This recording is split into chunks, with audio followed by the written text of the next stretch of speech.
Sorry, Steve. You're going to hate us by the end of the night. Okay. Well, welcome back to the Carp Angler Chronicles podcast. We have got a super episode for you. We have none other than Steve Briggs with us. Needs no introduction. Absolute carp angling legend. Steve, welcome along to the podcast. Thanks very much for inviting me and having me along. You know, I'm looking forward to this. So, it's going to be a great, whatever it is, 40, 50 minutes or an hour, whatever it takes, I'm going to enjoy it. Perfect stuff. Obviously, we've got Pete here as well. Hi, Sam. Hi, Steve. How you doing? We're all good. Right, so what we're going to do for this special guest episode is, obviously, Steve's, very, very well known for all of his overseas exploits. So we're definitely going to be talking about that, various waters that he's caught huge fish from, which I believe he owns a record in, the most 50s from as many different countries. So we're definitely going to be talking about that. We're talking about Cassien, and of course, we can't have him on without chatting about the Black Mirror from the Mere. So we will be covering all of those topics. First off, most importantly, we're going to discuss our tipple of the episode. Steve, I already know what you're drinking, but as you're our guest, do you want to go first? What is it you're drinking? I'm halfway through it now. But no, I mean, I do like a glass of red wine, a good red now and then, but I also like a good whiskey, and my favourites are the Irish ones, Jameson's in particular, and to go with that, I like Glavar, which is like a whiskey liqueur, so it's sort of 50-50, and it blows your head off, don't get me wrong, it's a strong one, but it's also really nice. It's hard to just have one, that's the trouble. But I've started with one at the moment, so we'll see how we get on. It sounds lethal. I think I'm gonna have to try it for my next episode. Yeah, very, very good. Sounds exciting. I'll definitely give that one a go in the future. Pete, what are you rolling with this evening? Yeah, so I've the last few weeks I've been enjoying a rum, so I've sort of stuck to the rum sort of thing. And today I've got a Sea Dog black spiced dark rum. Yeah, completely different. Yeah, it's nice. It's quite vanilla-y. It's got like a bit of a vanilla-y tone to it, so it's going down really well. And I'm just having that with a little bit of some Diet Pepsi in there. Nothing too exciting. Very nice. Yeah, it sounds very, very rummy, very sailor-esque. Today I've got I've gone back onto the rums. I know I'm always a whiskey man, but I thought I would give the rum a go after a bit of a fail with the with the dark Bacardi rum that I bought, which I didn't really like. So I've got Sailor Jerry spiced rum, the original 80 proof Caribbean rum. So I will be giving this a good go. I've got to be honest to the listeners, we've had a bit of a hiccup. Steve laughed and said he's already had half of his drink. That is because we started the episode about 10 or 15 minutes ago. Had a great chat about whiskey and Irish whiskey and my brother living in Ireland and trying different whiskeys, all that stuff. And then I figure out I didn't hit record. So we're already partly into the drinks. So the conversation should be flowing pretty well by the time of the end of the podcast. Yeah, it's no bad thing, is it really? It just means an extra drink for us. Absolutely. Yeah, never a bad thing, eh? Cool stuff. Right, let's jump in. I mean, just first off, how are you coping with the obviously the current situation, coronavirus? How are you getting through this, Steve? How is everything for you?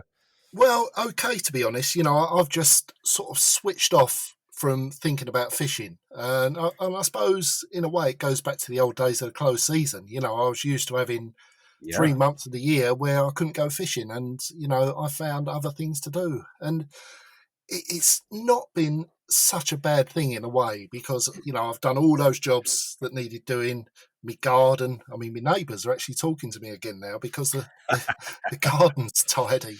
They hated me before as it was like a jungle out there, and all of a sudden it's looking quite good. So I've been able to switch off and do all these bits and pieces, and don't get me wrong, as soon as there's a chance to get the rods out, I'm going to be gagging. But I'm just trying not to think about it too much, if that makes sense.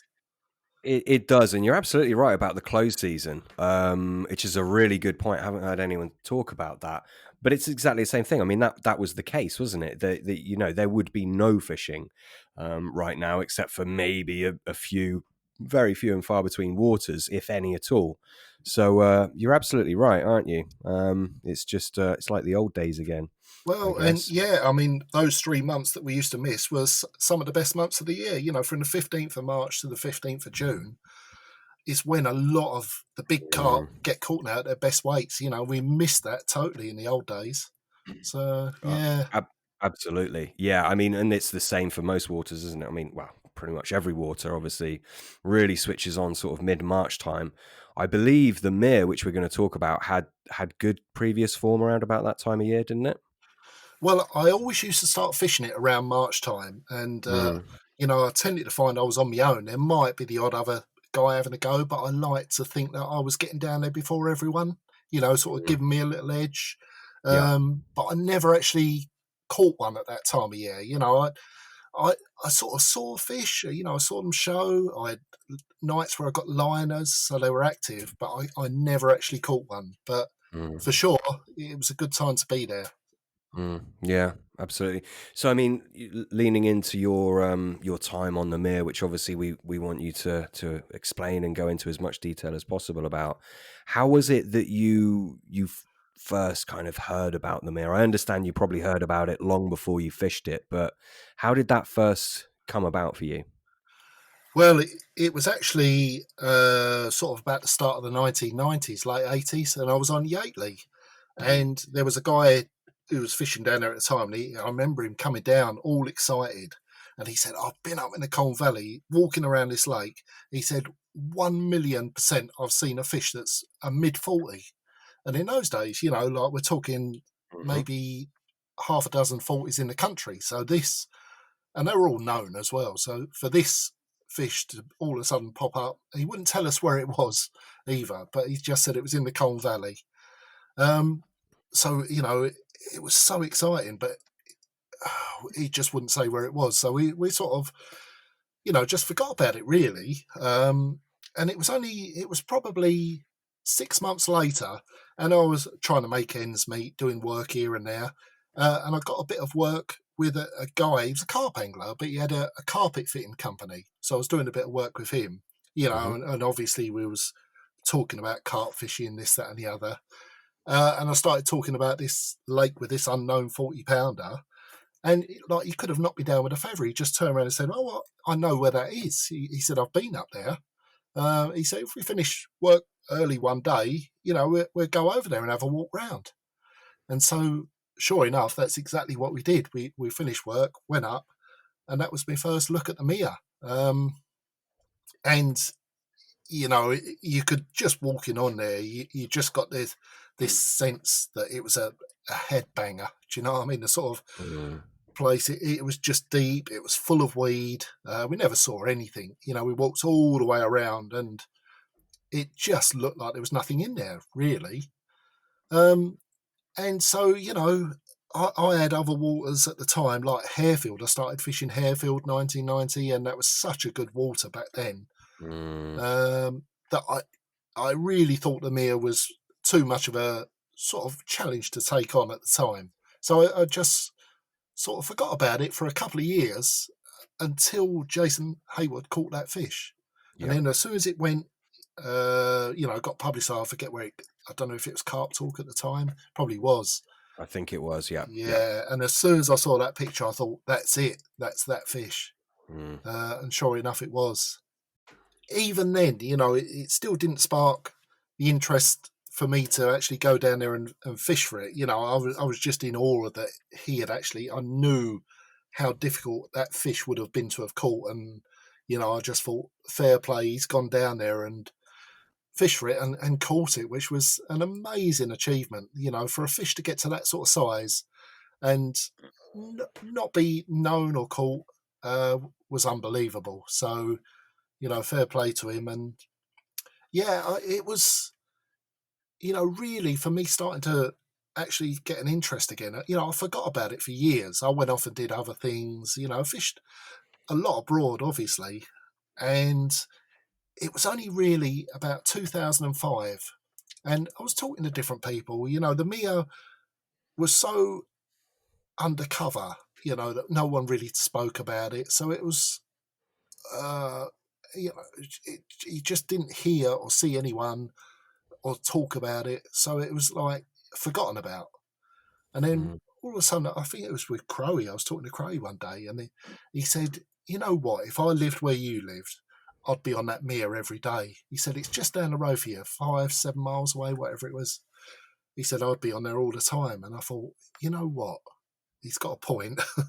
uh, and Yeah. all of a sudden, it just sparked an interest in me. And I thought, I've got to get down there and have a look. And I hadn't been down there for years, probably over 10 years. And so I literally did no more than that. I just put some old clothes on and drove straight down to the Mere. And I couldn't believe how much it had changed. It was totally different to that previous time all those years before. It was so overgrown that you couldn't even find pathways. You just had to batter your way through bushes and brambles, and the swims that had sort of been made had all overgrown, and it was really like a jungle. Didn't see anyone, didn't see any fish, but I just had that urge, that sort of something inside me telling me I've got to go and fish this place. I've got to fish it. And so that was what I did. I went home and got a few bits of gear together. I was literally just planning to sleep on the ground under bushes because, I didn't know anything about it other than I wasn't meant to be there. And in hindsight, it was the wrong way to go about it. I should have tracked down as many people as I could who had fished it and got the information, but I just didn't Mm. do that. I literally just went off my own back, not speaking to anyone, and going in there totally blind. Um, and so that's what I did. For the first few nights, I was literally just hiding under brambles, terrified to come out in case anyone saw me. Mm. Um, not even thinking really about looking for fish. I was just pleased to be hidden away somewhere and just fishing on the Mere. It was just a buzz, really, to actually have rods out and say that I was fishing the Mere. But, needless to say, the few nights that year, it was quite late on in the year when I actually went down there as well. It was October, which really should have been like the end of the fishing.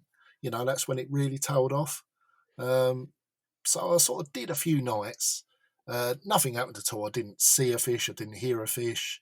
Uh, you know, it sort of, well, I just did the nights and nothing happened. But what it did give me was the real buzz. Do you know what I Mm. mean? It had a feeling that was just like no other water really, the Mere.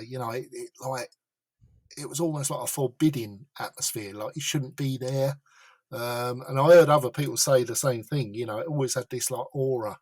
Even when you walked on there and there was no one around, it felt like you was being watched, and but it felt special. It felt different to everywhere else, and I just wanted to be there.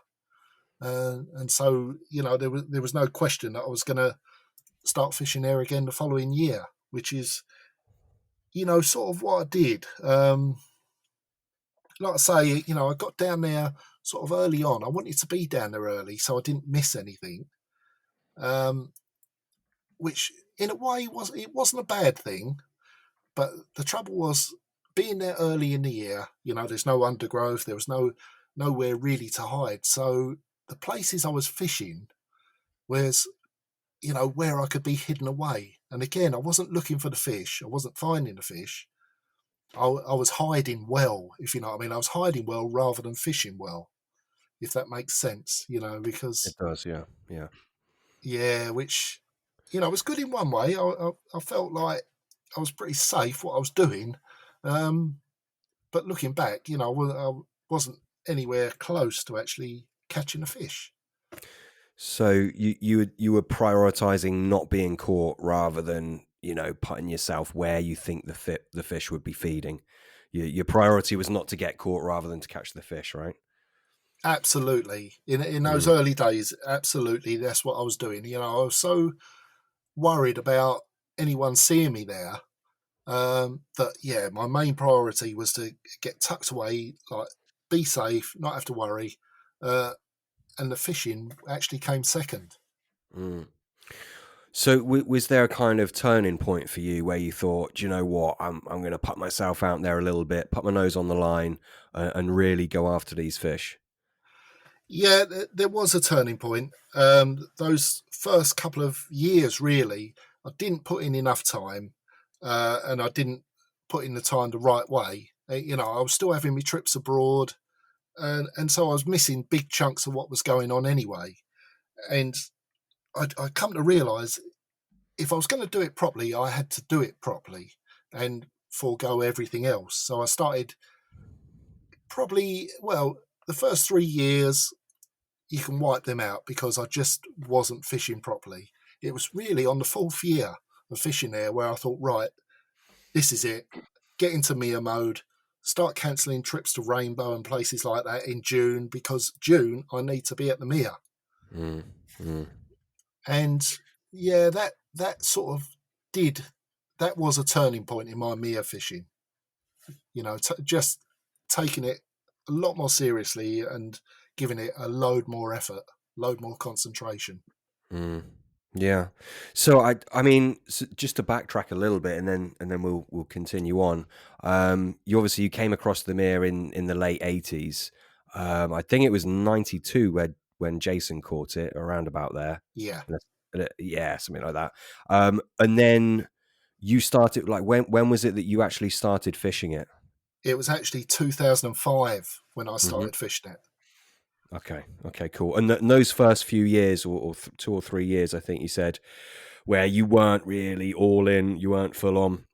Were you fishing it like every week, or were you just kind of going on there every now and then? Were you regularly at it? I was fishing it regularly when I was at home. The Mm, problem was I was having trips away to like Rainbow for a week or 2 weeks, mm. and of course coming back, it was just like starting again. I'd Fingers lost. off the pulse. Yeah, Yeah, exactly. yeah.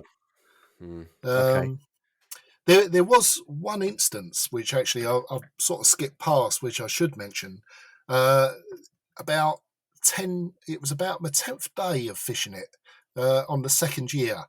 And I found a group of fish in one corner, and there was the big common. They always used to talk about a big common, and some Yes. people didn't even believe it was in there. I spoke to some good anglers who never saw it, but I did see this big common, and the black mirror was with it, and it was a weedy bay at the top end of the lake. There was no chance of fishing there because it was just solid weed. So what I did was bait up all the clean areas that I could find in that top end of the lake. So I found 7 spots, put bait on those 7 spots, and come back 2 days later. 6 of the spots, the bait was still there. But on the seventh, on the last one I checked, actually, the bait was gone. Mm. And so that night, obviously, I put a rod in on that spot.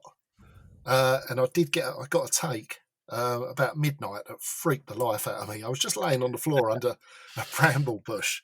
And it just, I wasn't really expecting to get a take, but it just went off out of the blue.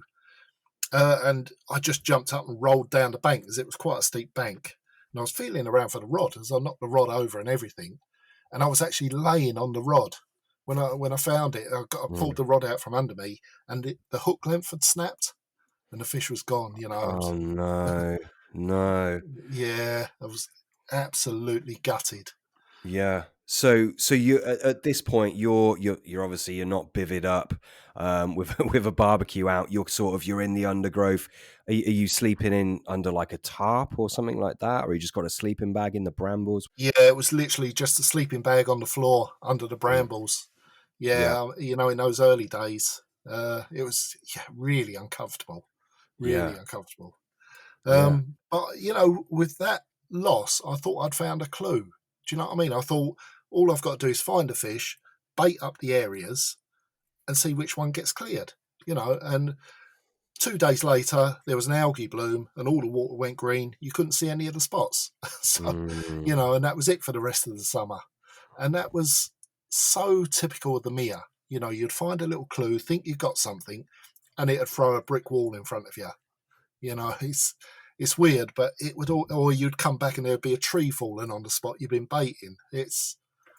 it's weird, but it always put up barriers and made it very difficult. Yeah. So, I mean, talk to us about that, because it's about 30 acres, is it? 35 acres? Is that right? Yeah, it's about 35 acres. Yeah. Yeah, yeah. And stock-wise, how many carp would you have said it were in there? As far as we knew, there was 17 in there when I fished it. Yeah, yeah. Which is obviously, yeah, that's very low stock. But was there something else? Was there another aspect to it that just made it such a headbanger? Because 17 carp in 30 acres, it's by no means it's not a runs water, but at the same time, it sounds fair. So was it just the nature that you couldn't rove where you wanted, or was it perhaps that it was just lots of weed going on, or were they real finicky feeders? What was it that made it a real headbanger for you and everyone else that fished there? Yeah, mostly that they just wouldn't eat bait. They just wouldn't eat it, or very rarely. Getting Mm, them feeding on anything we put in was the hardest bit. The more I fished it, the more I ended up finding fish. But you bait up little spots, and sometimes 2 weeks later, the bait was still there, just untouched. Uh, and that happened most of the time. It was so rich that they didn't need any of our mm, baits. mm. But every now and then they would eat it. There was little windows of opportunity. They're very rare, but there were those little windows where all of a sudden they'd just turn onto bait. It might only be for a morning or a day, but recognizing those little windows of opportunity was made a huge difference. Mm, yeah. Did you go out of the norm with your bait, or did you keep things pretty consistent with what you've used before? No, it was pretty consistent. There was nothing special you could do on the bait front to get them to feed. They would either come in and have a little feed, or they just wouldn't. Mm, And most times they just wouldn't. And the only reasonable way to fish it would be to bait up areas where you could monitor the area. Go hmm down. hmm So I would have like half a dozen spots around the lake, and on a daily basis when I was there, I would just go round and check the spots, try and find the fish, and check the spots. See if they've been eating the bait, see if they've been in on the spot, and just wait for an opportunity. Really. hmm And this is all blind. You didn't kind of get some inside info and figure out what did happen in there, the patterns of the lake. You just kind of went in blind to it all and figured it all out on the job, so to speak. Yeah, this was all totally blind. Like I say, those first few years were probably wasted, really, just by not being up to speed on what the score was down there. And I probably could have made it a lot shorter by just befriending people who had fished there over the years, but I just didn't know who these people were. They kept it Mm. so under wraps, and I was more in tune with what was going on the continent than what I was, with what was going on just down the road from me. So when you did go in, did you kind of formulate a plan and you thought I'm going to stick to this and see what comes of it, or did you literally just change things on a day-to-day basis? When really, once I'd lost that first fish, I knew that was a plan that would work. So whenever the water was clear enough and the fish were up, it would normally be around sort of late April, early May when the fish would start getting in the edge. So that was the plan from then on. As long as the water was clear, I'd be baiting up those little spots and just keep monitoring the spots every day that I was there, Mm, just to see if the fish had been in and fed on them. Most times they just didn't. Most times, but every now and then there'd be a little opportunity where they'd come in and feed on a spot, and that was your chance. mm, mm. And are you just putting kind of like a handful of tigers or boilies or something in, or are you baiting heavier than that? What was your approach? It wasn't baiting heavy. They wouldn't eat a lot of bait anyway, Mm, so it was probably 20 boilies on each spot, just yeah. sort of crumbled, and a few whole ones, a few half ones, just a bit like that, just so there was food down there and you could see if it was gone or not. Mm, mm. Yeah, absolutely. Did you go down the route of naturals, so using something like casters or maggots, or even like zebra mussels? Did you go out of the box of anything at all? Um, I tried water snails. The place was full of water snails, but it was a bit like fishing for a cow in a field of grass. You know, it Yeah, was yeah, there were so many millions of them that why yeah. would they want to pick my one up? Mm, Um, yeah, the bait, boilie. You know, I didn't use particles much, although they would have been an option. Um, but yeah, boilies were just the only reasonable option, mm. if if that makes sense. Yeah, yeah, yeah. No, absolutely. Yeah. Anyway, back to what where you were going with that story. The first fish that you lost was that in the early years, or was that after a few years? That was on my second year on there, Right. quite early in. The first year, I'd only done 3 or 4 nights because it was late on in the year. Mm, And then it came quite early in the second year. You know, it would have been in sort of early June, late May of the second year. hmm Um, hmm so, you know, as soon as that happened, I thought I've got it sussed here. You know, a few nights in, I've had a take already. Little did I know what I was in for, really, because it was it was a long time. That was 10 nights in, and when I did actually get my first one, it was on my 64th night Wow. on the lake. Yeah. So yeah, so it was quite a bit later, a long time down the road. That sounds like my fishing. I don't catch much either. Okay, so obviously, still, even though you lost that one fish, massive confidence booster, I imagine, for you. You sort of you feel like you're off to the races, right? So, what from that time to when you actually landed your first one, what were the processes? What happened? Can you dive into that a bit? Well, yeah, I mean, I did get a massive confidence boost losing that fish because I knew that I could catch a mere carp, if you know what I Yeah. mean, instead of just Mm, hoping. I knew I could catch them. But the problem was that, like I say, there was always a wall put up in front of the opportunities. You know, like the rest of that year, the water had an algae bloom, so you couldn't bait the spots and watch it. Um, it was very hard to find a spot in open water because it was just all weed. Everywhere was weed. Um, so there was always more problems than solutions. But I did know that all the time, normally early in the year, when the water was clear, that was the time to bait up margin spots, and that was the time when I was going to catch them. yeah, yeah. And when did you finally catch one? Well, like I say, it was on my 64th night.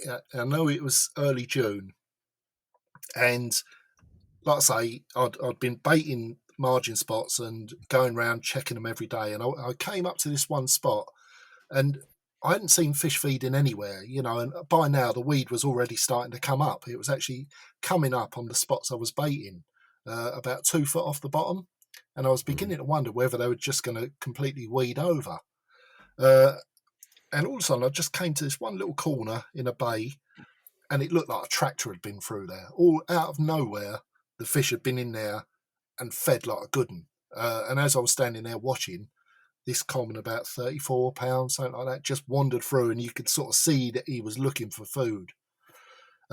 The problem was there was some people walking around the lake uh, that I didn't know, and they didn't look right, if you know what I mean. They were looking. Mhm, mhm. So I dared not fish. I desperately wanted to fish, but I couldn't. So all I did was stash all my gear, and I went home. Uh, and I was sitting there, and I didn't know what to do with myself. I was looking at my watch, and it would be like a minute after I last looked, and I sat there all day like that. I just couldn't wait to get back to the lake because I just thought, this is my chance. This is it.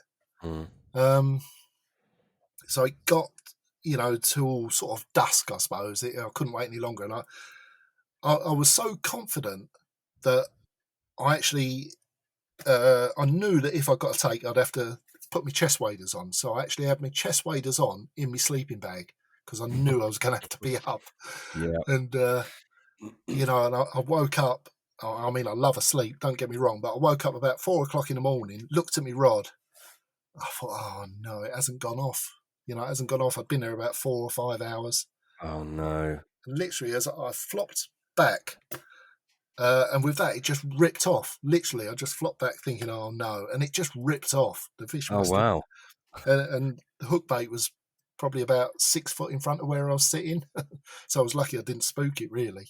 No way. Yeah. And, I just a heart attack moment. It really was. After all that time, it's just, hard to explain. But there I was in the lake, up to my chest, playing this fish. This fish just roared off up the lake, but like a typical sort of wild carp, went on a long first run and then sort of just run out of, energy. Yeah, just flopped in. Yeah, just flopped in. Yeah, and it came back. And it wasn't a big one. It was just over 20 pound, a wild, long-looking common. But it was a Amazing. mere carp, Yeah, I mean that's nonetheless of the size that's worth any 30 or 40 anywhere else. Surely for you at that point, that was like hitting the lottery. I bet. Oh, to be honest, that fish was the best fish I'd ever caught up until that point. Yeah. I've caught a lot of lovely carp and all that from different places, but that was a mere carp, and that to me was the ultimate prize at that point. Amazing, absolutely amazing. So did you have any other fish that session, or was that the only one that came? Yeah, that was it, that session, and all of that summer actually. As hard as I tried, and that was when I really started trying hard on that 4th year. I was down there all the time. I was spending more and more and more time there because I knew that those little opportunities were very few and far between, and if I wasn't there, I was going to miss them. So I was spending a lot of time there, and I just couldn't get anything going. But as it wore on later in the year, we're getting to sort of September time, and the leaves are starting to drop, and the big weed beds are starting to float up. And there was one area that every time I'd left, I was putting a bit of bait on this spot in open water. And all it was the clearest spot I could find on the lake. Most of it was just solid weed. This bit, you could actually get a little bit of a drop on the bottom. Not a great one, but I kept bait going in on there.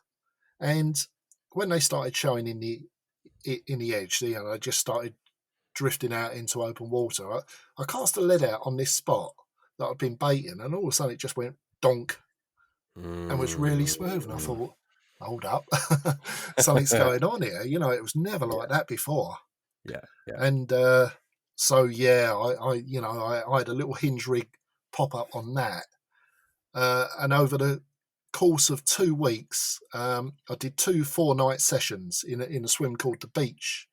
This little area was, and I had one take on the 3rd day of the first session, and it was this.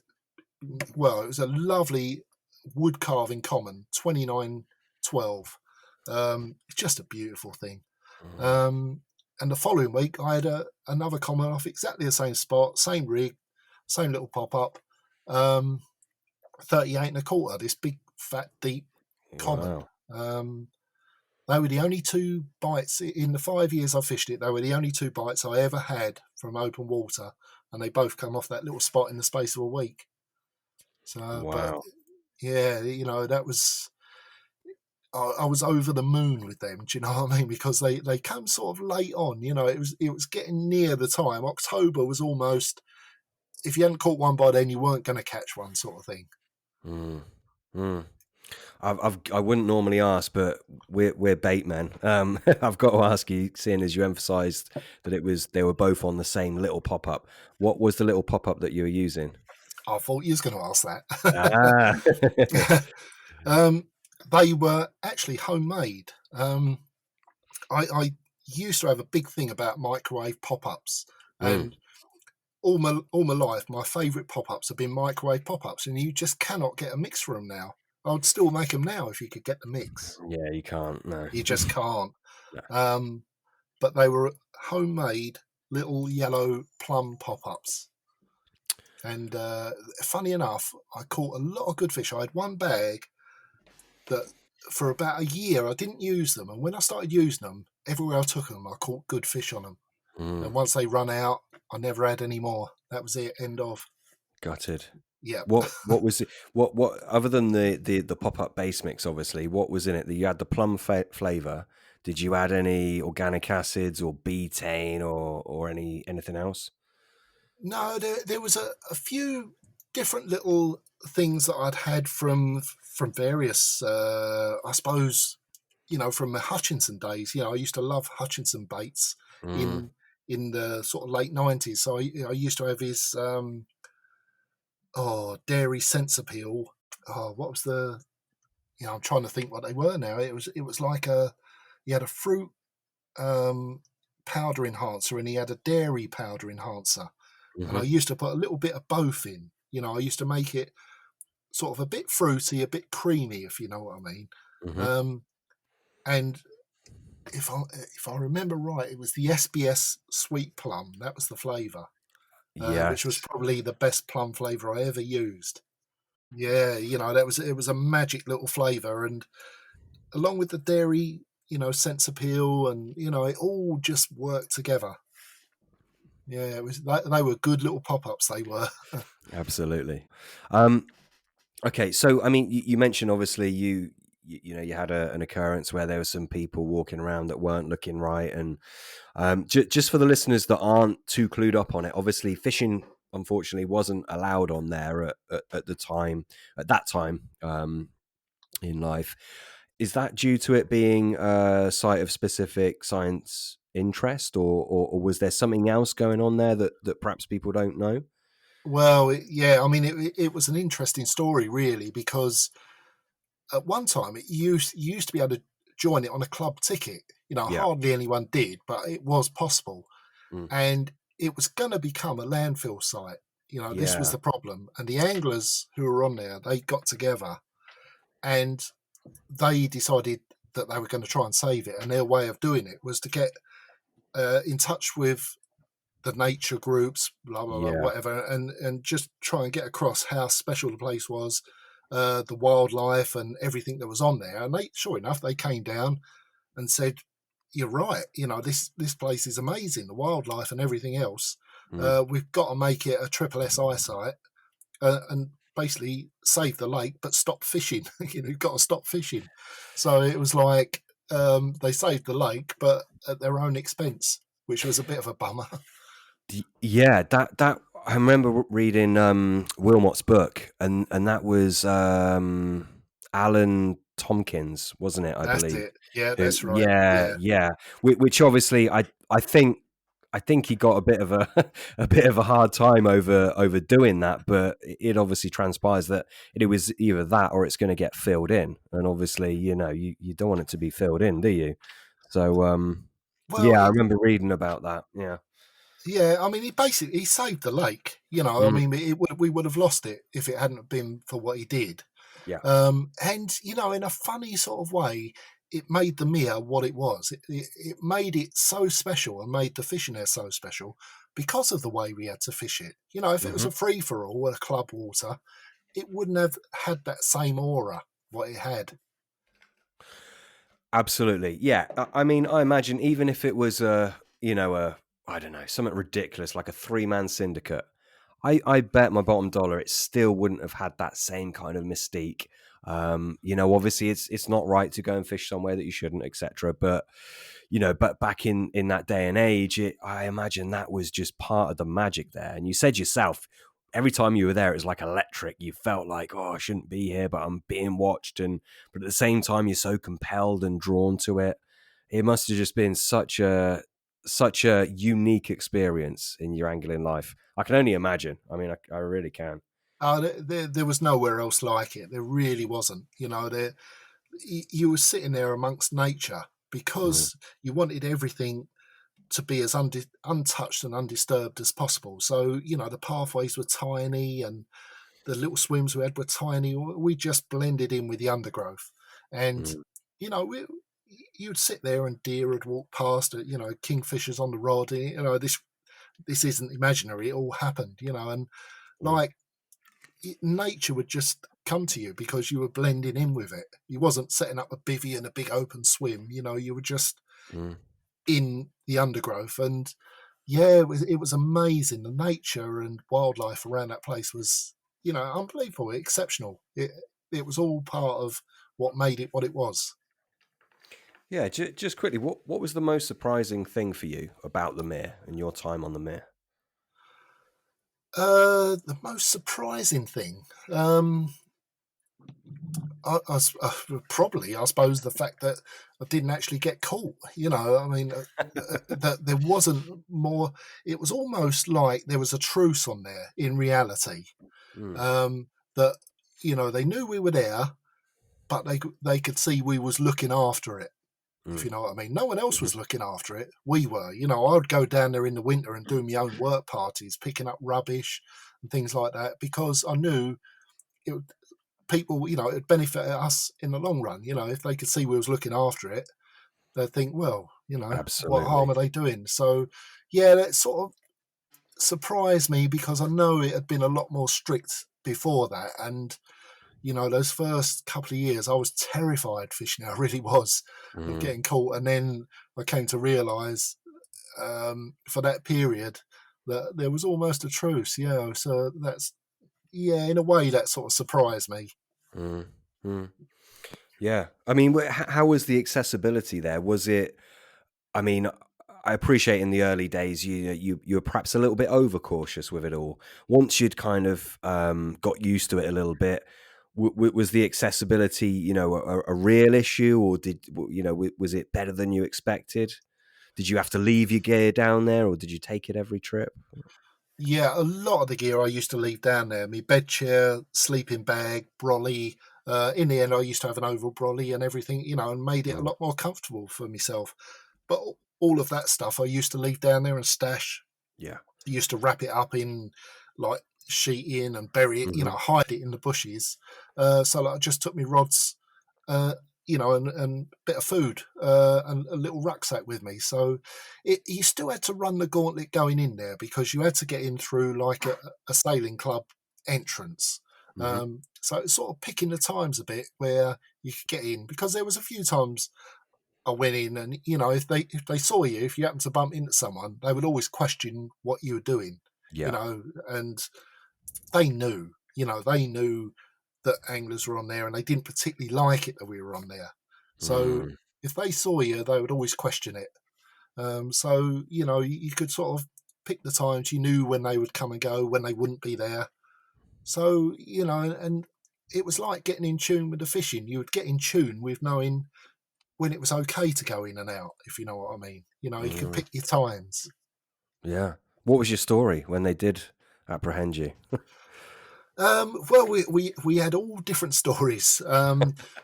Basically, that we're going to fish somewhere else, but we were so worried about the cars getting broken into that it was Mm, easier to park there and walk up with the gear. That was one. Um, some that we were just bird watching. These are all tripods in the bags and things like that. of course, of course. Yeah. And there was no one that actually ever said, "Well, let me have a look." You just sort of bluffed it off. And sometimes you just had to be upfront with them. There was a guy who followed me in with a big Alsatian one day, and he said, "What are you doing here?" And I've got my rucksack, and I said, "Well, Yeah. I'm just going over there." He said, "What are you fishing?" And I said, "Yeah, I just come out of, yeah." And he said, "Oh, okay." And he said, "I'm sort of not security, but he said, I'm just keeping an eye on what's going on." But he was okay, actually. I think because I was straight with him, he was okay with me. Yeah. Yeah, that's fair enough, isn't it? Yeah. I Yeah, think the thing is obviously that place was very, very dear to carp anglers' hearts. But I think other people as well, from what I understand of the place, that there was a lot of bird watchers down there. It was just one of those places that was, electric. It wasn't just the fish that were special there. It was, it was the other nature, the animals there, and the foliage, the plant life. It was a very unique place, as far as I understand. Never been there, but oh yeah, absolutely amazing for everything. It really, really was, and probably it's just as much now. I haven't been down for a while, but it is. Yeah, I mean, thankfully, most of the bird watchers used to come down quite late autumn, really, as the carp fishing was sort of tailing off. that's when they would begin to come down, and you'd see them coming down. I mean, some of the gear they had, the lenses and all that. They would obviously have spotted us tucked away in bushes, no problem. Yeah. But yeah, luckily the two sort of sets of us didn't we didn't overlap that much. They took over from us as we pulled off, thankfully. Yeah. And I mean, talking of special special things in there, there was a common that was a bit bigger even than the mirror, wasn't there? It was about the same sort of size. I mean, the first time I saw the common, the black mirror actually came in alongside it, and the common was shorter than the black mirror, but it was wider. So Right. I couldn't tell the depth, but it could have been £5 bigger, or it could have been a couple of pounds less. I could never be sure, but I saw it a few times actually, always in the same area where I first saw it. It was always up the top end in a little weedy bay. One day I had a pop up on its nose for about an hour. It was just sitting there, but it was never going to eat it. It just wasn't. Was that the plum special? Was it not? It was one of them. It was it? And it didn't work. Damn it. Maybe in the right time at the right place. Yeah, absolutely. And I mean, finally on the mere, the day that you, and I know this story, I'm a bit of a fan, bit of a geek of the mere, to be honest with you. But the day that you caught the black mirror, can you just go into that and run us through it all? Well, yeah, I mean, on that 5th year, 2010, I started seeing it all the time. Like from the first couple of years where I was lucky to see a fish, I got so in tune with the place that I was seeing the black mirror and finding it every time I went down. And there were some really good anglers on there at the time, and they were fishing other areas. And I was thinking, well, they're not going to see it up there because it's down here, but they didn't know it was down there, if you know what I mean. And I was that in tune with it. It was the best I've ever fished, without a doubt. I was really on my game, and put in 100%. It's not very often I put in 100%, but I was there. And in particular, there was one little bay where I'd actually caught my first carp from there. Same bay, kept baiting that up, and it kept coming into that bay. Sometimes with 4 or 5 fish, sometimes with just a couple. And the first time there was 4 or 5 fish all in that bay. Bit of bait was gone, and I thought, right, I'm going to catch one of you, but I didn't know which one. And it turned out to be the fat common again. It was down in weight of £34, but it was one of the 5, and the black mirror was there. And literally about 3 weeks later, 3 fish were in the bay again. The black mirror was there, and 2 original commons. And bit of bait was gone again. Put me hook bait in there. Next morning, off it's gone. It was one of the commons. A beautiful common, don't get me wrong. It was one of the first ones that Terry Earn caught when he got caught in the act. He got caught by the guy looking for him, and it was that common. So it was a very special one. Wow, yeah. But I knew that there were 3 fish there. One of them was the black mirror, but I'd caught the common. And but the day it actually happened, and it was June the 18th, and on June the 16th, I'd left and baited the spot again. And England were playing in the World Cup. The World Cup was on, and England were playing that day. So everyone was at home watching the telly. Good time to go fishing, yeah. Perfect day to go to the mere. Yeah. So I went down there, and I got there at 4 o'clock in the afternoon. No problem, of course, walked straight in there. First job, checked the bay where I'd baited up 2 days earlier. I looked over, and there was a common actually feeding on the bait. Literally just got there, and there's a common tail up on me bait, and it was a fish they called the twisty common. It was one of the old originals, and one that I'd really love to have caught. So stepped right back, got a rod out, just one rod, got a rig on, bottom bait, peered over the edge, and the common, it was gone. It wasn't there. I thought, perfect. So I could just lower the bait. I was on a sort of tree stump that just leant over the edge a bit, so I could just lean out with the rod, lower it, and actually place it on the bottom on this little clear spot, and straighten the hook length out. And I remember seeing it and thinking, yeah, that looks good, just on the edge of the weed, and just pushed the bank stick in, put the rod on it, and I stepped back and I thought, right, I'll send Joan, my partner, I'll send her a text and say that, I've literally just got here and I've seen a fish already. And no sooner, I literally just got the phone out my pocket and the rod blitzed off. I'd been there a minute. The rod had been in the water a minute, no longer than that. So the phone was launched in the brambles. I had to literally grab the rod and just jump in the lake, because I was fishing near a tree and I had to get the angle round this tree, which was no problem, but I had to jump in to do it. So I did that, presuming that I'm playing the common. That's what I just presumed, that the twisty common had turned round, picked up my bait. And I'm up to my chest playing this fish. It went through a weed bed and I sort of bullied it a bit, thinking, it's a 25, 28 pound common. And because of the angle I was at and, reflection on the surface, I couldn't see down in the water to see what fish it was. And so I'm playing it and all of a sudden this back hit the surface. And, first thing was that it was bigger than what I was expecting. And I thought, that's a mirror. But it didn't register. But, at the time there was 2 mirrors in there. There was possibly 3. I did see a little fully scale mirror, but there was basically a 30-pound mirror and there was the black mirror.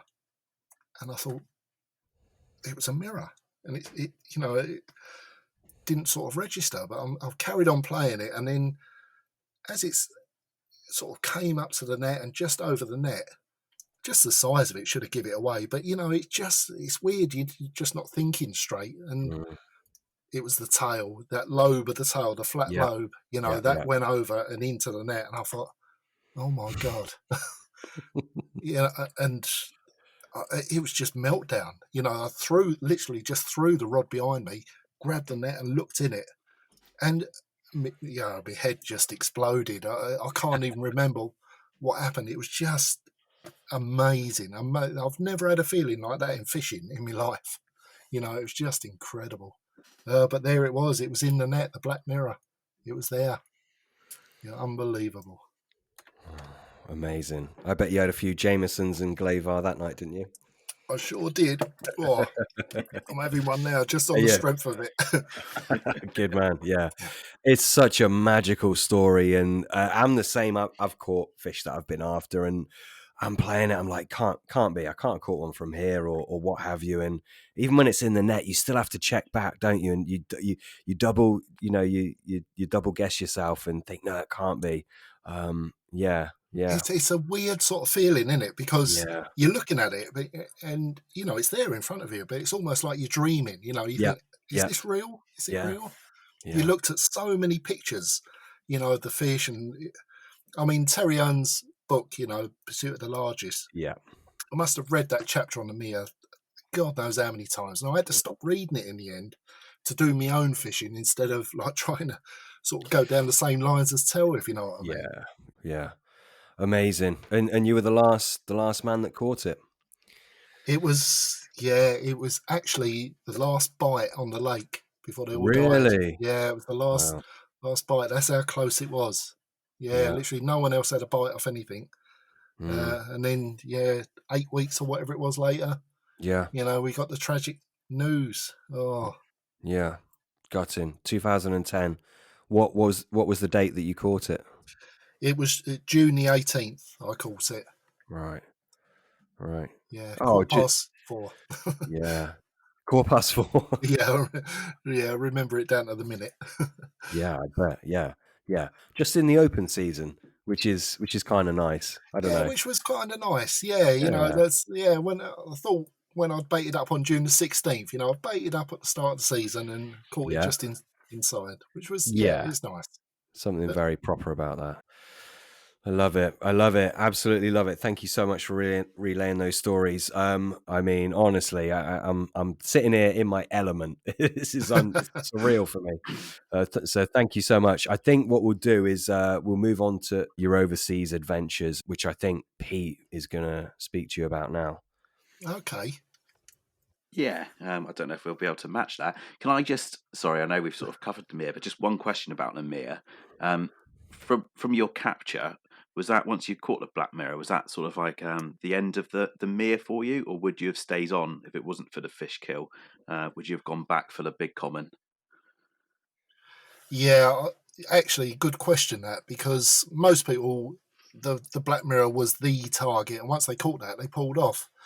And I did the next day after I'd caught it. I did go down, pack all my gear up that was there, that was stashed, and I took it all away.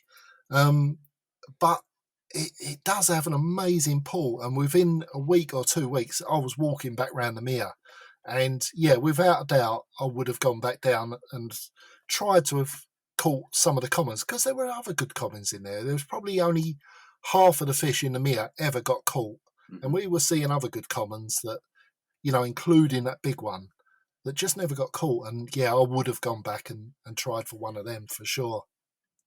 How many of the 17 known fish did you get through before you caught the black mirror? I in the end I had 6 and lost 2. Hmm. So I had five other fish and lost 2 before I caught the black mirror. Yeah, it's sort of amazing to think of the number of nights you did, for the number of the fish. It's an amazing feat, sort of what you went through to get the prize. So yeah, awesome story. Um, can't- Just quickly, when you say that there was a few more commons that decent sized commons, how big were they? What's a decent common in the in the world of the mere? Well, there was certainly 3 or 4 40s in there. There was one that was the biggest common that actually got caught out of there, which was 43 or 44. Wow. It was only ever caught once. And I never saw that actually until my last year on there, until 2010. So the first 4 years, I never saw that at all. And then when I did see it, I saw it 3 or 4 times, and that looked big as well. Do you know what I mean? It wasn't the big one, but it Mm. was big. And there were other ones that I saw that were high 30s, low 40s, and they just never got caught. Never got caught. Mm. What a water! Just amazing. mm. It's yeah, hard one to follow. That I'm not sure there'll ever be anywhere like that again, but I hope there is. I hope to read about it one day. Yeah, for sure. I hope so too. Yeah, it was. It actually it blew me away for my English fishing for quite some time, because after the Mia, I was looking for another Mia, Yeah, how and do there you just follow that? wasn't. Yeah, I couldn't You follow it. can't. I No. couldn't follow it. Going abroad was giving me the buzz because I love the adventure. But as far as the UK fishing goes, the, to me the Mia was the ultimate, and I couldn't find another one. I sort of got over it now, but it took me 10 years. I don't blame you. I don't blame you, mate. That's it. When did you first sort of go across to Europe, Steve? And what was your sort of your reasoning or your inspiration to do it? Well, my first trip was it goes right back to 1986, Hmm. and I was 25 at the time. I'd only just learnt to drive. I'd literally only just learnt to drive, and I just got my first car. As literally, I just had a really good season on Darrenf, where I was fishing at the time, and a lot of there was so much going on, with me just passing my test and all that. But then Cassien hit the headlines. There was a huge 76-pound mirror that Kevin Ellis caught, Hmm. and it just blew me away. And that was in June of that year. That was June 1986, and I thought, I've got to go and have some of that. I've got to go and just try it.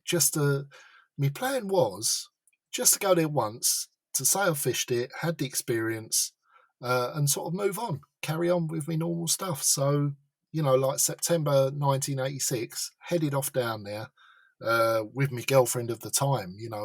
She quite fancied the idea of the south of France, I think, like they would. Hmm. So we loaded my little Mark III Cortina and headed off down there. But uh, it just blew me away.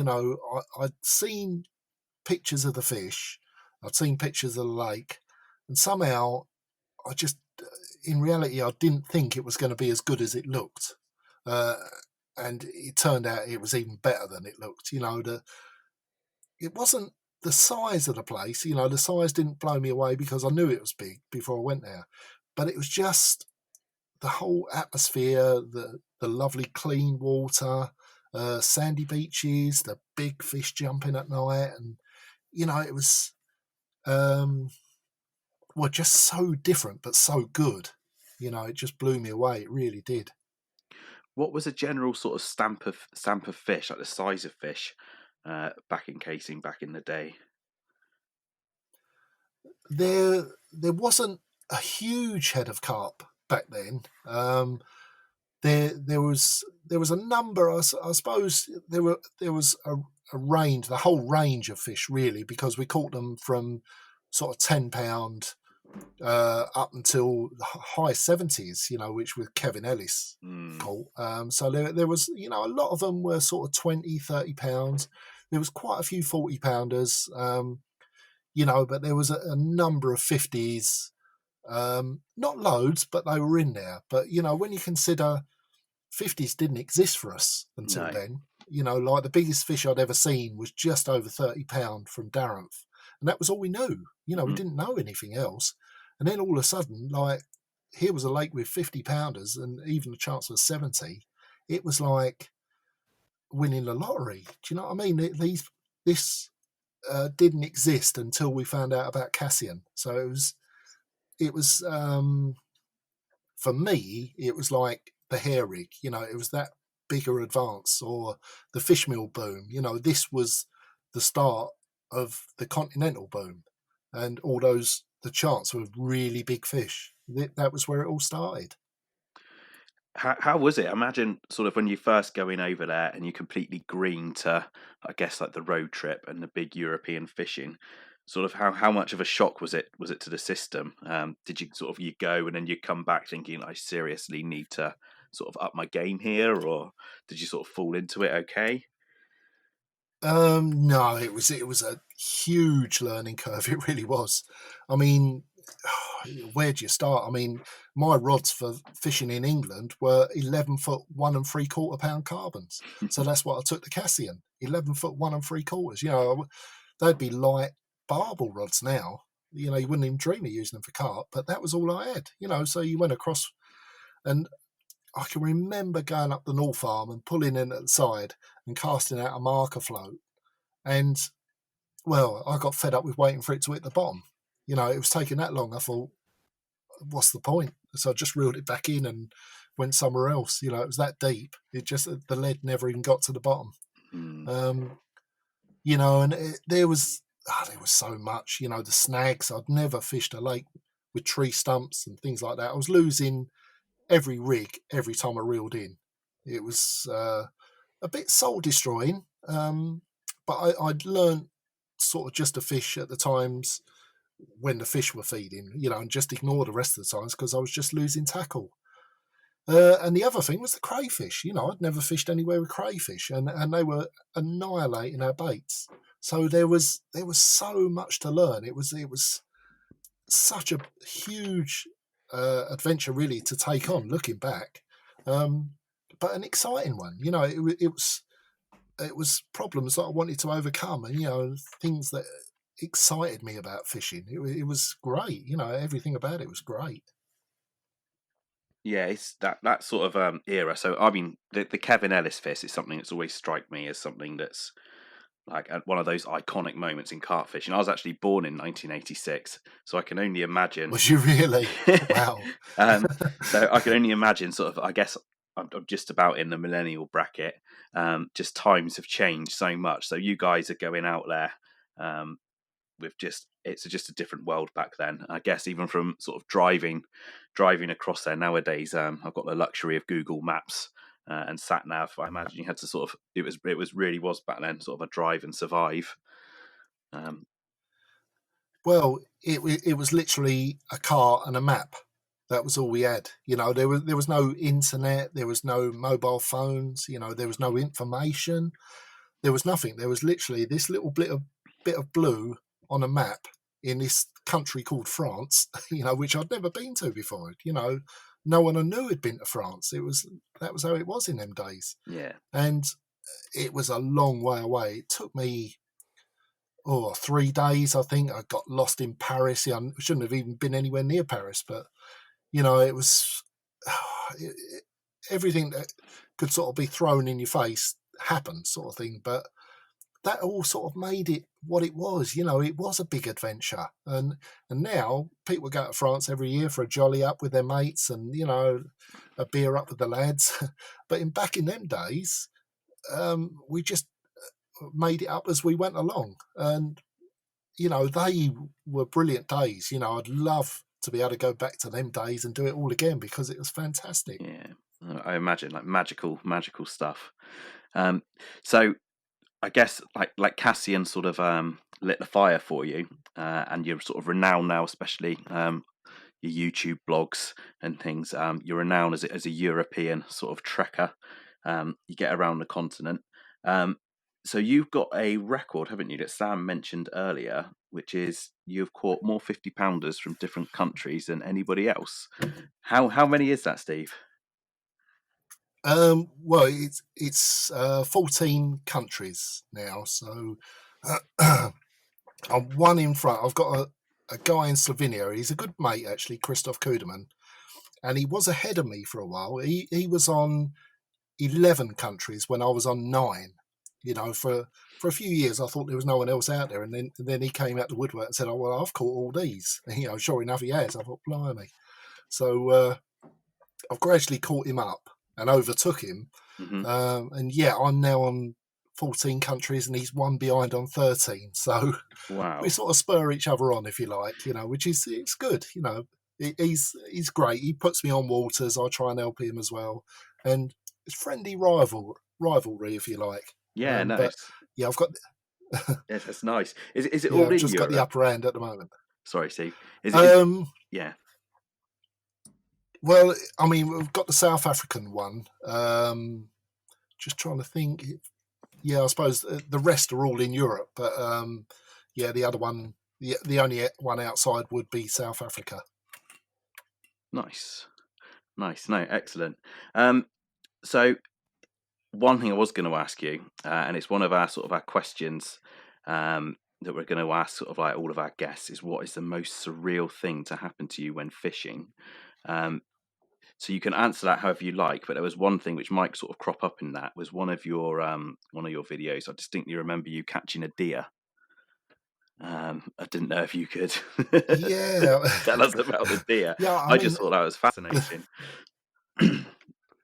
It was quite a strange one because we was on a lovely little lake called the Secret Garden, and with the lake you get a house.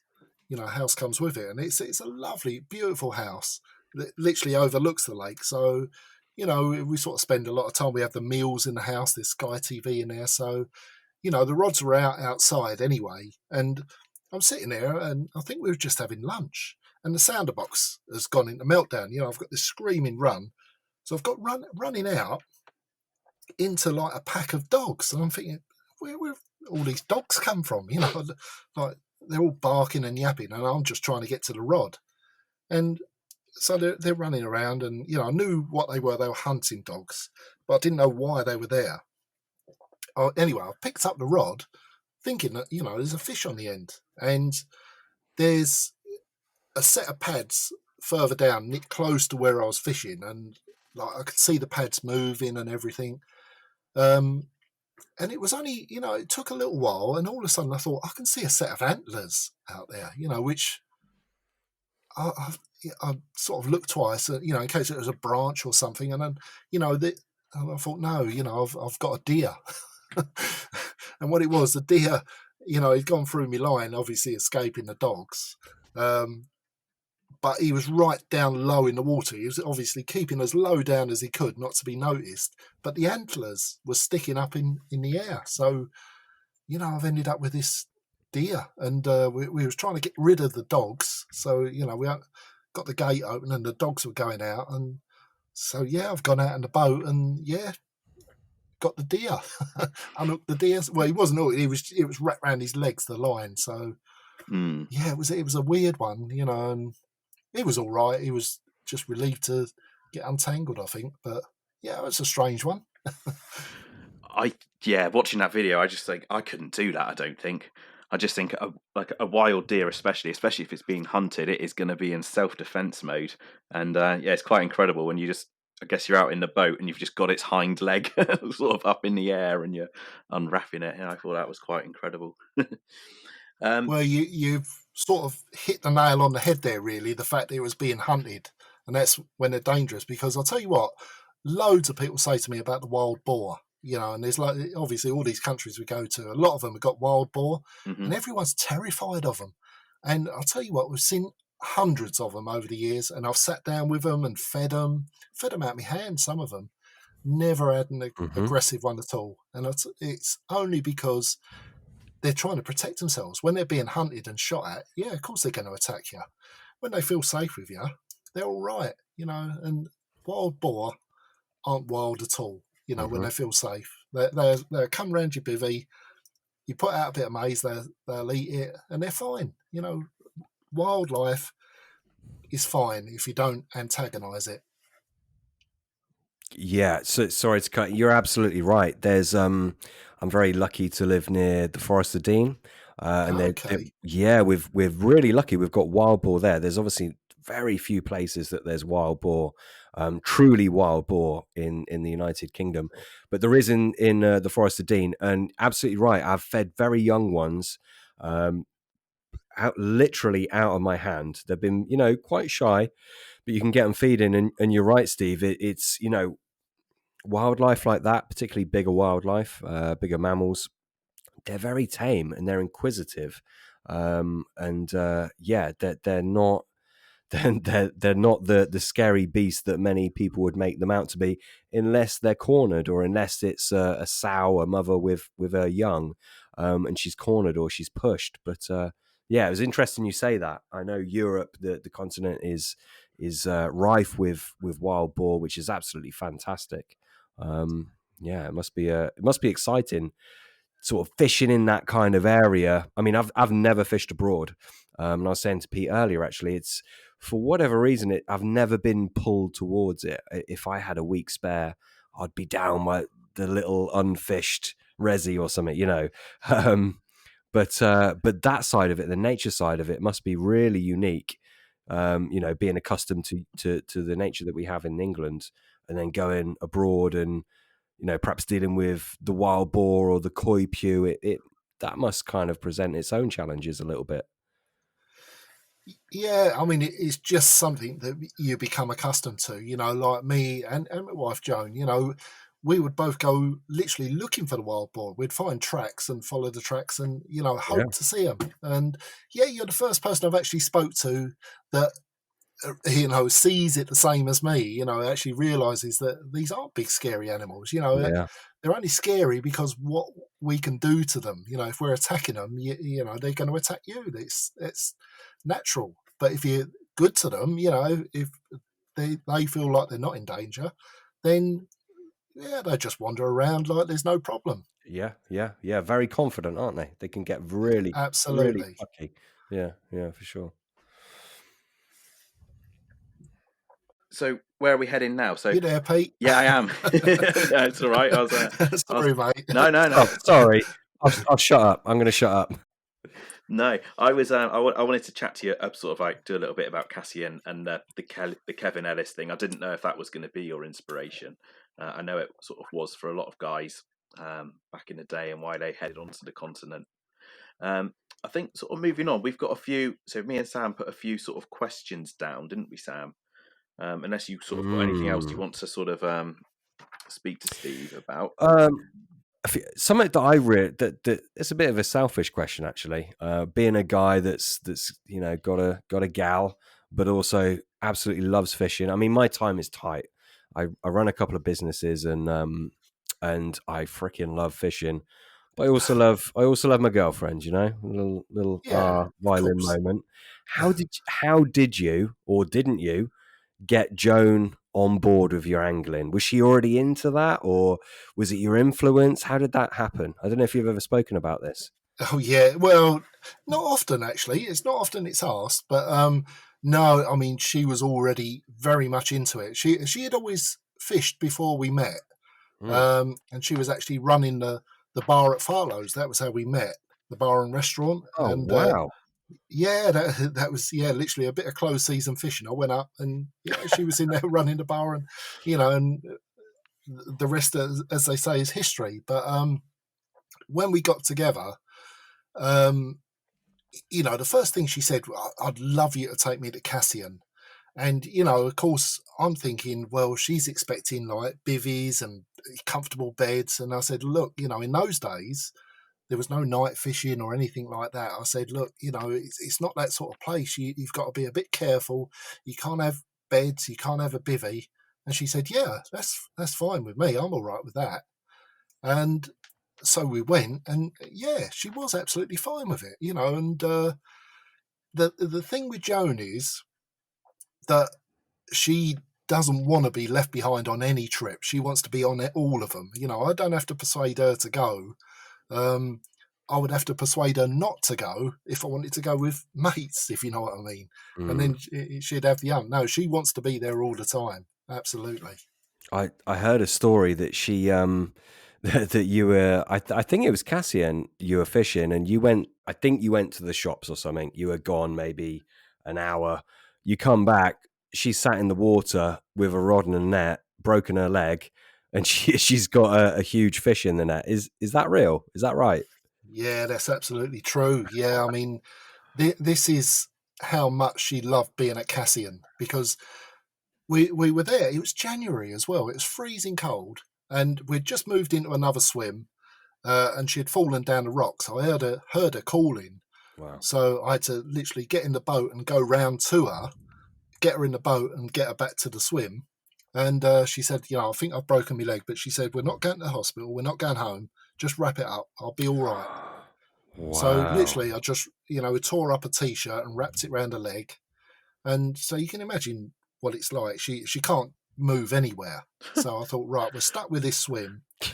And nothing was happening. We'd been there a week, not a bleep, but it was the start of January, and I knew the guards were going to be round looking to check the new permits. So I said, look, I propped her up on the chair, propped her leg up.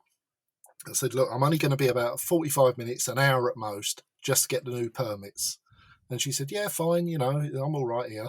So, you can guess what's coming, can't you? Like I've gone off, got the permits, and literally coming back across the lake through the bridge.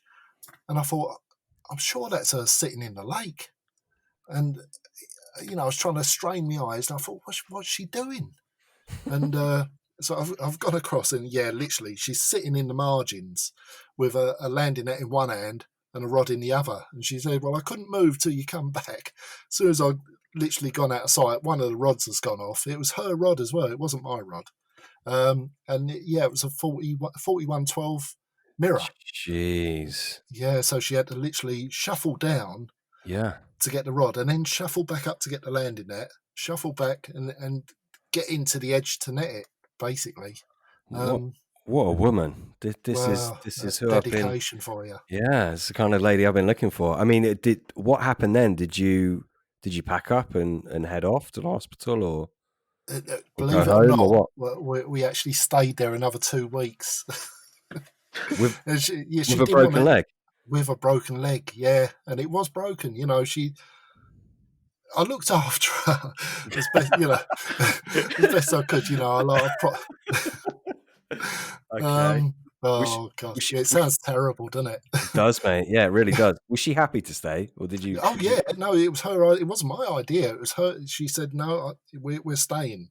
Wow. She loved it that much. She didn't want to leave. But as soon as we come home, obviously, honestly, I still had to persuade her. She didn't want to go to the hospital. I persuaded her to go, and then she was in a cast for the next, 12 weeks or whatever it was. Jeez. Wow. See, had it already set? Because bones, when they break, they set in the wrong place if you don't get them sorted. Yeah, no, it was okay. It was okay.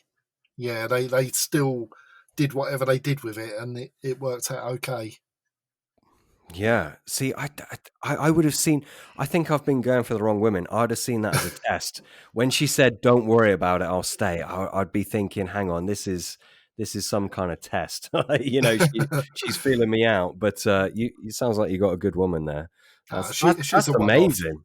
Yeah, 2 weeks for a broken leg. That is honestly amazing. Well, there's literally no one else would do that. Not a No, man, woman, or no, anything, is there? no, But no, she did. Yeah, she no, did. no. And I mean, and actually, probably a good time to give Joan some credit. I mean, from what I've read and the bits I know, she's been with you pretty much every step on your adventures, certainly overseas. She sounds like a phenomenal woman, and probably a better angler than most of us. Certainly, probably a better angler than me and Pete. She sounds incredible. Yeah, she really. She's actually got a very good angling mind. I mean, she doesn't fish so much these days as such. She doesn't have rods out herself. She's still, I say to her, do you want this one or whatever? Every now and then she'll have a fish, but she'll sit there and she'll say, why don't you put one over there? And it's like, why would I put one over there? And she's always right. Do you know what I mean? It's annoying, but she, yeah, Yeah, she sees things that I don't always see. women's intuition. Yeah.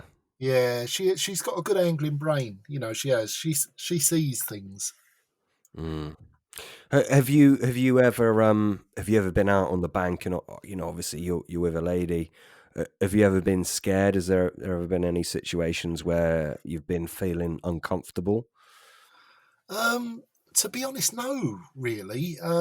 There was one time in France where like this group of guys come down and they weren't nice. Do you know what I mean? They wanted to be where we were. They didn't like us being there. Obviously, didn't like the Right. English. Mm. And they made it quite uncomfortable. Ended up getting on sort of all right and fishing next to each other, but that could have gone very wrong. Yeah. And they weren't nice people. Right. But otherwise, no. I mean, it's strange to say, but all these countries we've been to, the people have always been so good to us and so welcoming, and they really have. It doesn't matter where we've gone. We go into the middle of nowhere. We could. It's the sort of thing that would bother a lot of people, if you know what I mean. If you just tell them, "Oh, we just drove there and got the gear out and fish," but we do, and yeah. Well, apart from that one situation, everyone's been really nice to us. It's amazing. But Joan always says you reap what you sow. You get back what you give out. She's always really friendly, and so am I. And it seems to come back to us that way. So we've been lucky, really, but we've never had a problem. That's lovely. Yeah, that's good to hear, and I think it kind of moves on to one of our final questions, which is there any occurrence, and you did touch upon this earlier with the deer, obviously, which is an mental story, but have you ever had any strange occurrences on the bank, anything spooky, any situations or stories that you can recall that have just been unfathomable? Well, yeah, I mean, there was one time. It was a strange one. It was New Year's Eve, and we were up the top end of the North Farm at Cassien, which it's the wildest part. You can only get there by boat. Do you know what I mean? And all around you is like woodland. There's houses up the top, but they're quite a way off. And so we're sitting there New Year's Eve, having a little drink, just thinking about sort of getting into the bivvy and shutting down. It was getting a bit cold, about 8 o'clock in the evening, and we could hear something coming through the bushes. And that time of night, it was always like wild boar. So we sort of went a bit quiet, waiting for them to come out so we could see them. And so this rustling, it's getting closer and closer. And eventually, this old boy just wandered out of the bushes. And I looked at Joan, she looked at me, and waiting for him to say something. But it was like he was disorientated. He didn't know we were there. And he sort of went to walk into my rods. So I had to stop him. And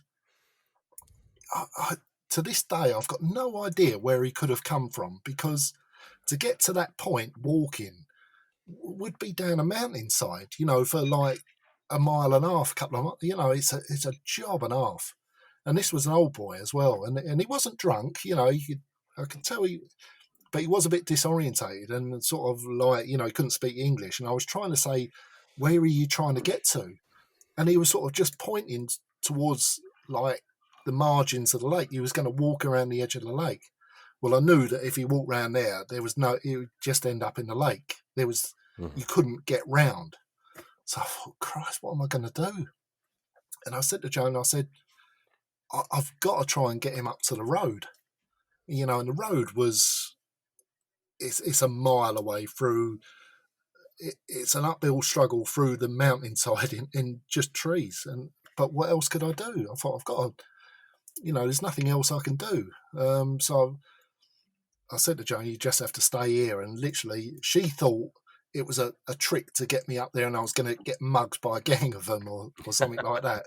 Yeah. But I've just started walking with this old boy up through the woods. And we come to one house and I said, is this where you're looking for? And he went, no. And I thought, oh, carry on then. And then in the distance, I could hear one of my alarms going. I thought, oh, Jones caught a carp, as usual, as soon as I'm off the scene.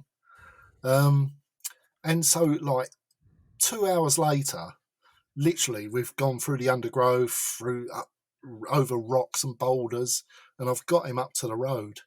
And he was sort of hugging me and everything. And I think, I've just got to let him, we're on the edge of a town. So I took him down to the edge of the town. I thought, right, he's going to be around people here. At least he's going to be all right. And he started pointing to the bar. He wanted me to go for a drink with him. And I thought, Jesus, I'm not going for a drink with you. I've left Joan. She's got a fish. And I just had to leave him. I got him to the edge of the town. I could see there was people around. I said, right, off you go, mate. And I turned round and just left him, in the town. I know he would have been all right. Someone would have taken care of him. Yeah. I didn't know what to do. So I've legged it back down through the woods, hoping that I'm going the right way. I didn't know where I was going, to be honest. Got back to Joan. There she is, standing as usual. She's standing there with a landing net. Oh, I thought you was never coming back. She's got a carp in a landing net. She had no torch, so she couldn't do anything. She stood there for an hour with this fish in a landing net. And amazing. To this day, we've spoken about it a lot. I've got no idea where that old boy come from. He just wandered out of the bushes, literally. Weird situation it was. Very weird. Yeah, very weird. Nothing spooky ever happened. No, I mean, I don't believe in ghosts anyway, really. Yeah. But I would get spooked out if something like that happened. Yeah. Yeah, no, nothing really spooky. No, everything's got an explanation. If you hear noises, it's normally it's a deer or a boar. So.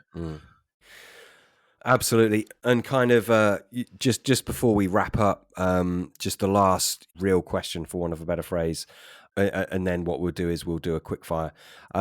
If you were to, obviously you're very experienced with fishing overseas. Say myself and Pete, we're kind of, in our mid-ish, let's say mid-ish 30s. Pete's a bit younger than me. Advice to us. Neither of us have ever angled abroad. We've fished very, very hard in the UK, and we're lucky enough to fish in some very special places. But let's say we wanted to go for a little bit of a overseas adventure, maybe a one-off, but we wanted to make it, absolutely epic and really count for something. Where would you point us in the direction of, and how would we go about doing it? Well, I mean, these days, if you want a lake, if you want a session where you're going to fill your boots with big fish, it's Croatia. Right, yeah. If you want to go off the beaten track, Cassien's still the best water in the world. It's hard work. It's only day fishing. It's still the best. Until you've experienced Cassien, for me, it's still the best water in the world. Really? Yeah, it is. Yeah, I've never found anywhere better. I really haven't. And I've been at some lovely places. Some of the the best waters I've fished in the last few years have been in Sweden. Sweden, you don't hear about Sweden, and it hasn't got monsters, but it has got some beautiful scaly carp. Stunning carp, yeah, just ancient kind of glacial. They look like they've been frozen half of their life. Sorry. I can see that one's got you turned on, isn't it? I Yeah. absolutely loved it out in Sweden because I fished 3 lakes out there, and we was on our own on every single one of them. There's hardly any carp anglers out there. There's not a lot of carp, but what are out there are those scaly, long, ancient, old, beautiful things. It's an amazing place. Yeah. So you're saying Sweden, basically. If that's what you want, it depends what you want. There's a whole world out there, and there's so many different avenues you can go down. You can go for the little commercial where you have the whole lake and you have the facilities like the Secret Garden. You can go for the big fish, catch loads and get big uns, or you can go. It's whatever takes your fancy. It's all out there. It just depends what route you want to go down. Yeah, I mean both of us have done most of our carp angling in Cornwall, which isn't renowned for big fish. But what we've been really blessed with is some really big unfished waters that maybe you're not supposed to be there, but it's just fishing for the unknown. And for me and Pete, that's what we do. That's what we want. We don't want to just get a load of big fair fish. enough. I get you. Yeah. It sounds like Sweden is maybe the way. Maybe Cassien as well. No, Cassien's very special. It's very special. I know it's been around a long time, but it's still so very special. It really is. It's a lovely place, and it's got that history. It's like the Red Mirror of the world. Yeah. That makes sense. There we go, Pete. We're gonna have to do Sweden and Cassien at some point. Don't sound bad. Two decent places to go to. That is. Do it whilst we can. I think you made that clear earlier. These opportunities aren't around forever, are they? The mere being a case in point. You were sounds like you were super lucky in how you went about it, and you just got that. You got that carp. You got the black mirror just in the nick of time, mate, which is absolutely phenomenal. And it's quite a claim to fame to be the last angler to ever get the black mirror, let alone get a bite there. That's just incredible. Legendary stuff. It's very true what you say. You take the moment while it's there. Nothing lasts forever. No. And if there's ever a fish you want to catch, don't waste any time. Get out there and go after it, because these fish, they're like us. We don't last forever, so you got to make the most of your time. There we go. Perfect. We've got one more quick question for you, and then we're going to go on to 5 quick fire questions. We'll only take up another 5 minutes of your time, Steve. Thank you so much for being here this long. I know it's late. It's 10 o'clock here as we're recording this. But last question for you is, let me just get that up. Yeah, bait wise. Now, obviously, this isn't something that certainly I've not heard you talk about a lot. When it comes to bait, are you someone who you just use what you get and that's that, or do you ever go kind of outside the box with bait and utilize some different tools, as it were? No, I'm actually quite boring in that respect, and just use it as it comes. I really do. I've used like Scopex squid is my go-to bait, because everywhere I've taken it, whether it's whether I get a Cassien or Rainbow or Fawny Weir down the road or Sweden, first night in Sweden, it worked. And that's how it is with Scopex squid. So I don't need to do anything to it. I don't need to tweak it or have. I could get special baits made. Nash have always said, like, if I wanted anything, they would do it. But I don't need to, because literally I use the same gear as what everyone else gets off the shelf, and it just works. It just works. So I just stick with that. I'm quite unadventurous in that respect, but only because I don't need to do anything else. Yeah, I get that. I think honestly, I mean, me and Pete have spoken about this before. I think it can work against you, because obviously to our listeners, me and Pete have spent many years rolling different baits. And the thing is, when you're testing a new bait, you are, by definition, you are not fishing effectively because you don't know how good that bait's going to be. Whereas if you stick with a bait that you are confident in, it does the goods. I mean, Scopex squid, how many big fish has that account for? Bloody countless. Well, just Yeah. thousands. Yeah, ridiculous.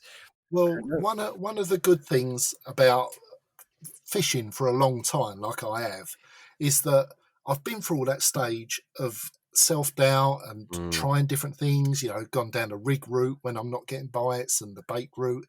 And I've come out the other side and realised that once you've got a decent bait and a decent rig, it works everywhere, and you see all of the guys that have been around a long time, like the Daryl Pecks and all that, they don't do anything particularly fancy. They haven't got any major tricks up their sleeve. They just fish very well with good gear and good bait.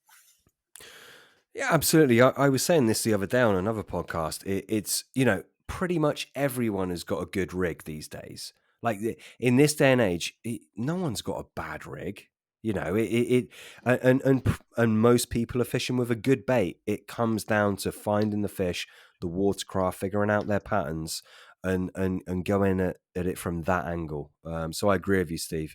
Yeah, absolutely. It's you got to put your energy into what really counts in this day and age. And as I said, the good baits are plenty, good rigs are plenty, and it's all watercraft, isn't it? The biggest edges these days are being able to know how much bait to use, when to use it, and where to use it.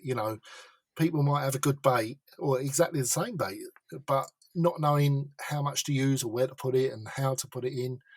That's what makes the difference. Just that experience, really, of just being in that situation time and time and time again. And you think, well, I just know that much in that place is what's needed at the moment. Yeah. And, those are the things that just take time. 100%. Absolutely. And no one knows that better than you, I'd imagine. You've been in the game a long time. Steve, we've got 6 quick fire questions for you, which you just answer them real quick. You can go off on little tangents. You can give us a few sentences on each. And that's it. Before we jump into that, which will be our final piece, is there anything you wanted to say? Any message you want to leave with the listeners of the Carp Angler Chronicles podcast? Well, I mean, obviously, thanks so much for listening to everything. And just go out there and enjoy your fishing. Don't worry too much about what other people are doing, what they're catching. Every dog has his day. One thing I've learned over the years is there's always a time where other people are catching more than me. They're catching bigger fish, and just enjoy their captures, and you'll feel a lot happier about your fishing in the long run. Enjoy their captures and they'll enjoy yours, and enjoy fishing. Yeah, very good message. Very, very good. I love it. Okay. Quick fire time. Pete, do you want to do this or do you want me to shoot with it? Yeah, I've got them in front of me. So I Go can for do it. with it. Go for it, Pete. So you ready, Steve? I'm ready. Ready when you are, Pete. So the best angler you have ever fished with?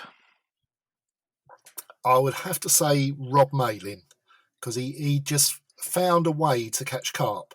And it wasn't, once he'd caught the carp, you could look at it and think, God, I could have done that. But the point was, I hadn't done it and no one else had done it. He had done it. And he just always found a way to catch the carp. And I've fished with a lot of good anglers. I'd probably put him up there as the best. Yeah, nice. I like that. So the next one we have got.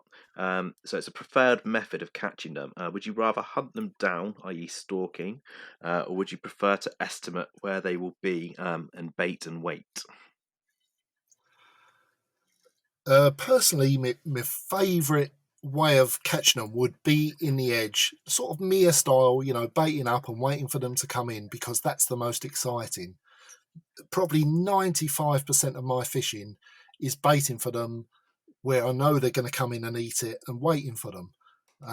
But the most exciting is the stalking style of approach, because it just doesn't get more exciting than that, I don't think.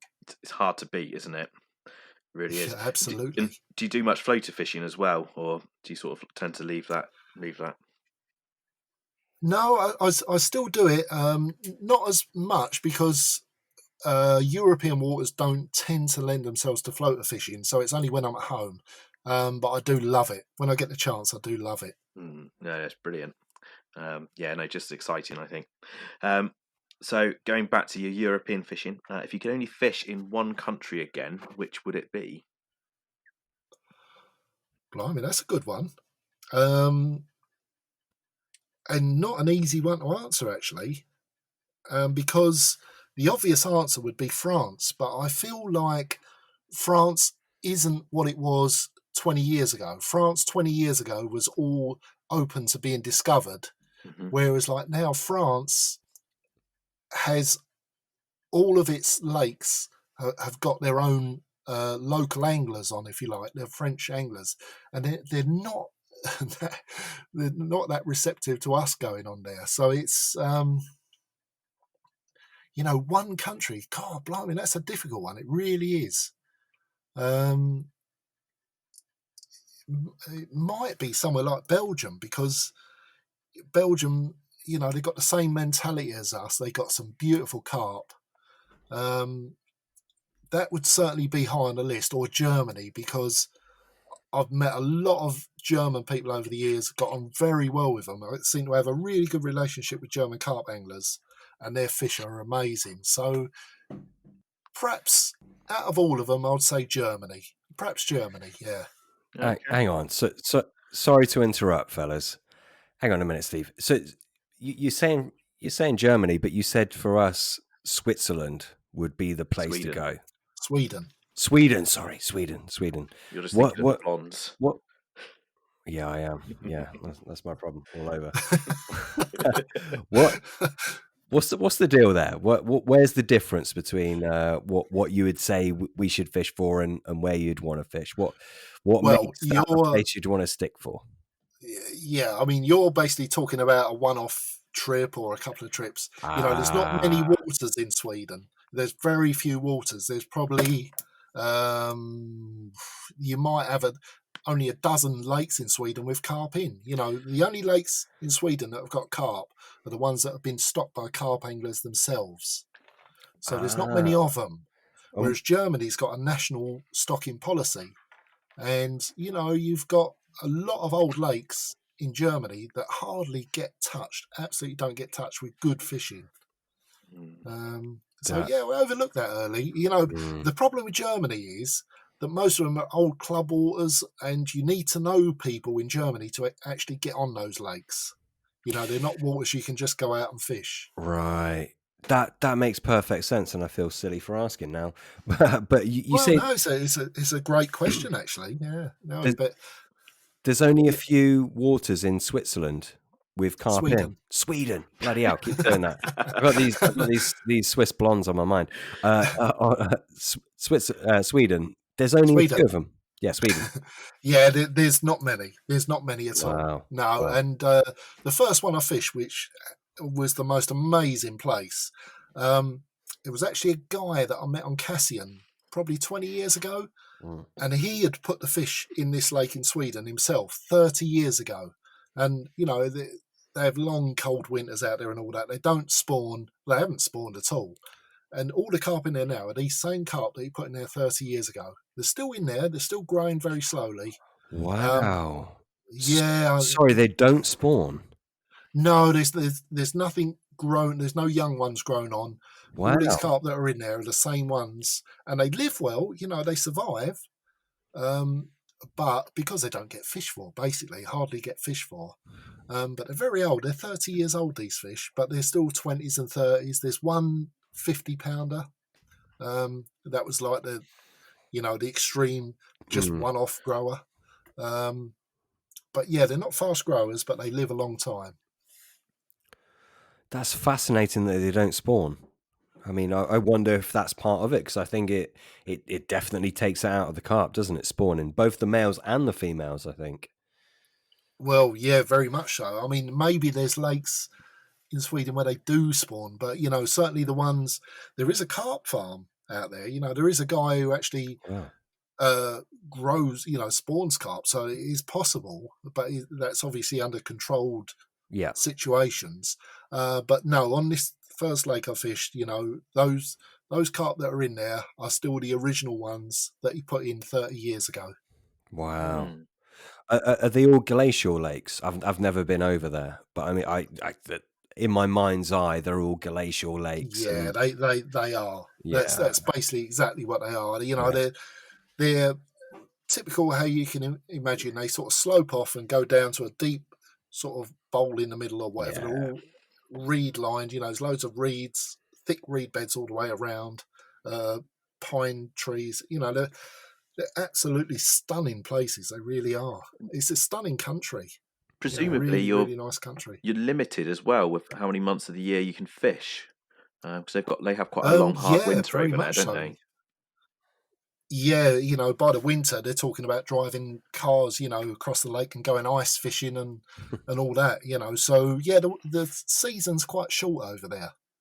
You have got those sort of 6-7 months where it's fishable, and then when it gets cold very quick.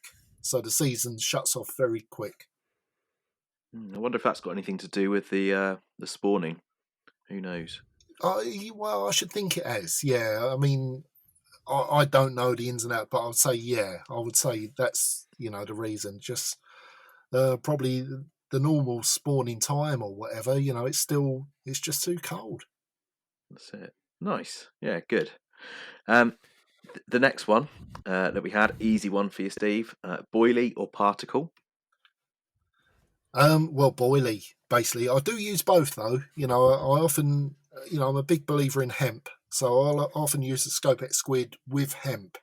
But as a rule, I'm a big believer in boilies catch the biggest fish because they tend to do that.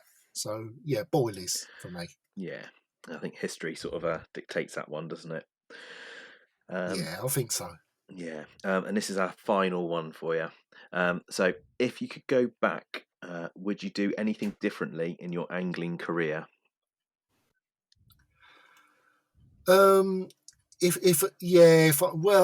would, yeah, because if I knew what I know now back then, yeah, there's so many things that I could have done better. I would have made more use of my early years at Cassien, fishing the places when I know now that the big fish lived. They tended to live in certain areas. And yeah, this I would love to go back to Fox Pool. I fished Fox Pool the old Longfield, and I've never caught a fish out of there. And it's always sort of niggled me. I'd love to go back and put that right. But other than that, it is what it is. Life is a learning curve, and fishing is the same. So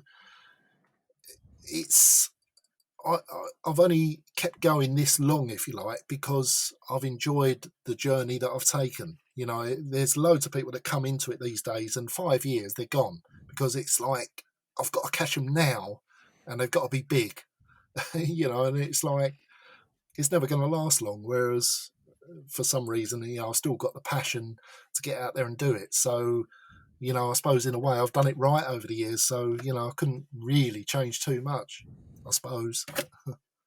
No, I think that's a fantastic way to round it up. Have you got anything else, Sam, that you wanted to add? No. I mean, I've got about 100 questions that I could ask, but I think, Steve, you've fished so many other waters that have just imprinted in carp angling history that we could talk about for hours on end. But I think certainly for this episode that we've done you justice, and we've really dived into some epic stories. So no, thank you so much for coming on, Steve. Honestly, it's an absolute pleasure for us. I could listen to you all day, and it's been a fantastic experience. So thank you so much. It's been brilliant. I've really enjoyed it. Sam and Pete. I've enjoyed talking to you both, and reliving those experiences of the Mere, and never get fed up with talking about it. So I really appreciate all of it. Absolutely, we could have spoken for hours and hours and hours on that place. I think you're probably just brimming with stories, But yeah, it's really inspiring stuff. I know me personally, if no one else, I'm super inspired to get back out there after the lockdown and make my own memories for sure. Well, it won't be too long before we get out there, hopefully, will it? Fingers crossed. Every day is a day closer to getting the rods back out. That's the way I look at it. So yeah, it won't be long. Fingers crossed, mate. Fingers crossed. And that 16th 50, you never know. That could be on the horizon soon. Let's hope. Fingers crossed. Yeah, hopefully won't be too long. Yeah. Cheers, Steve. Thank you ever so much. Absolutely loved having you on. Cheers, Steve. Bye-bye. Good night. Brilliant. Thanks ever so much, both of you.